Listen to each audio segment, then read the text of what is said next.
Hi everyone, welcome to the Cook with Meg kitchen. We are back with the Egg Farmers of New Brunswick for a brand new year of unbelievable recipes.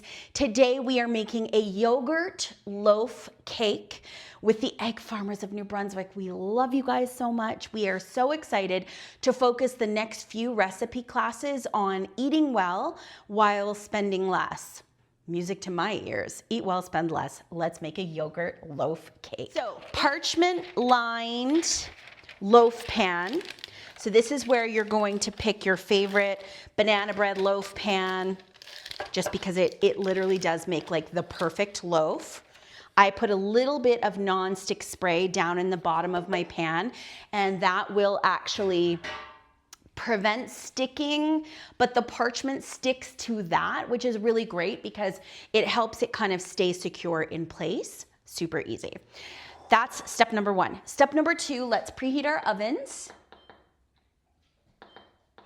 to 350 degrees. Oliver, it's not time.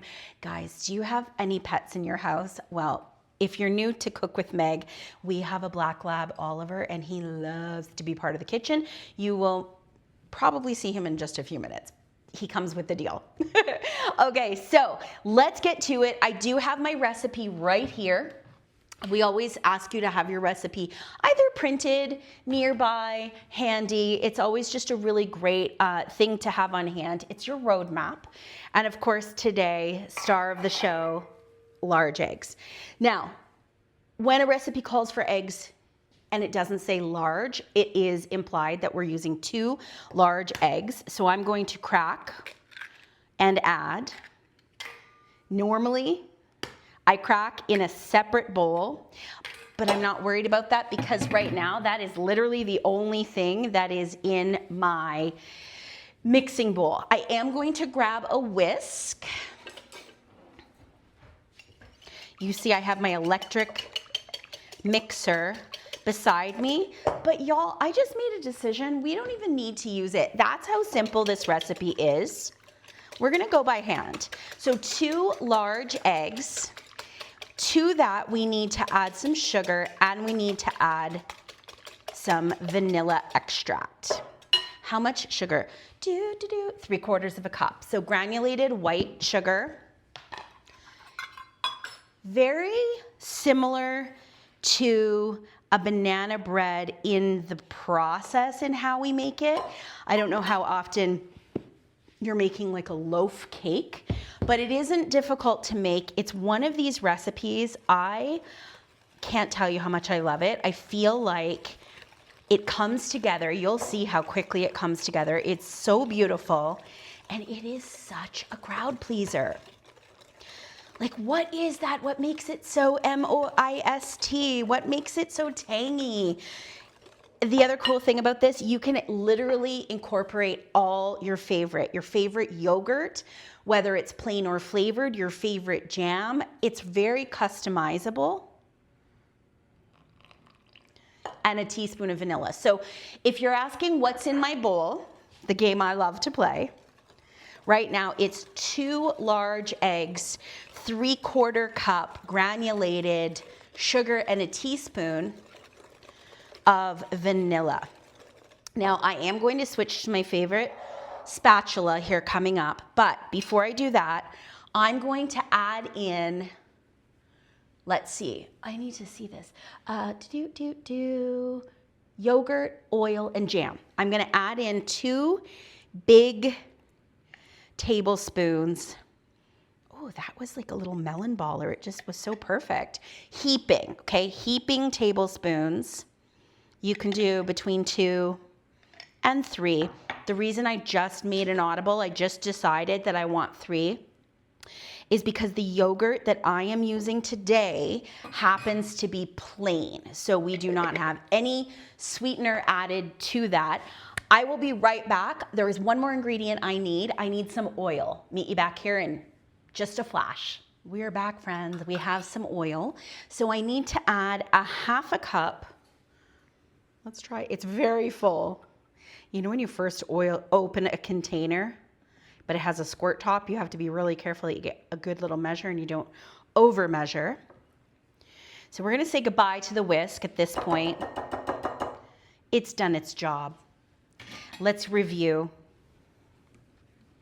We have 2 large eggs that we have whisked with 3/4 cup granulated sugar. Amazing.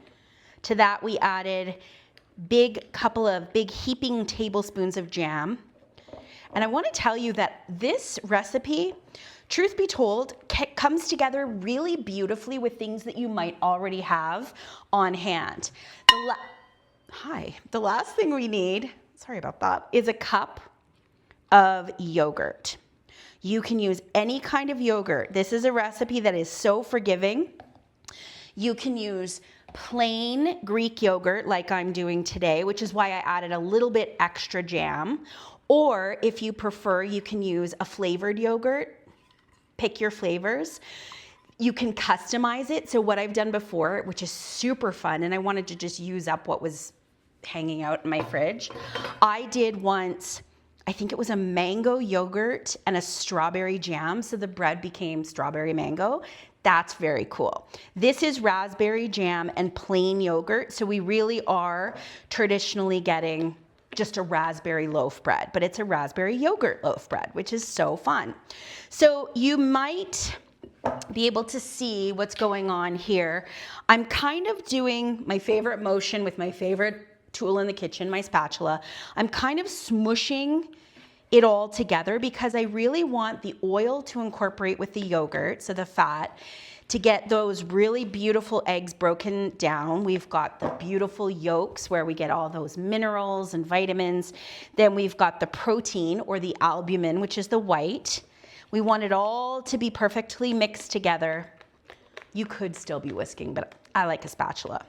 And then if you have any little nubs or little bits that still need to get broken down, we're here to tell you that the flour and the baking powder and the salt will do their job. So I now need to grab 1.5 cups of all-purpose flour. Now you might notice, you probably can't see, but it's a 3/4 measure because my other one is now in the sink. This is a little kitchen cooking tip for you. It's always fun to just grab a different measurement and then use your math. So 1.5 cups works out to be 3/4 of a cup times 2. Ta-da! So I'm just sort of leveling off my flour. I'm going to just do one big blob right in the center. Normally, I would ask you to have a separate bowl and really take your separate bowl and totally mix together your dry ingredients first, but this one comes together so beautifully that if I let my leavener and my salt kind of snow over the flour, we're good. I'm not worried about it not being properly mixed. So 2 teaspoons of baking powder. We'll go through all of the ingredients here so that I always do like a little check just to make sure, check, check, check. Do we have them? Yes. Notice I'm putting all my used things in the sink. I feel like that's a really great practice to get in. And then 1/2 teaspoon of salt. And then we are going to officially blend. So because we have that baking powder, you kind of want to, kind of flip it around a little bit, giving it that opportunity for all of that to kind of come together. We do not want to overmix this, even though I mentioned we're making kind of like a bread. You don't want to ever overmix a batter. So we want to mix it certainly until we can't see any more flour. I love a spatula for this very reason. We're literally kind of rounding the bowl, scraping the sides, scraping through the bottom.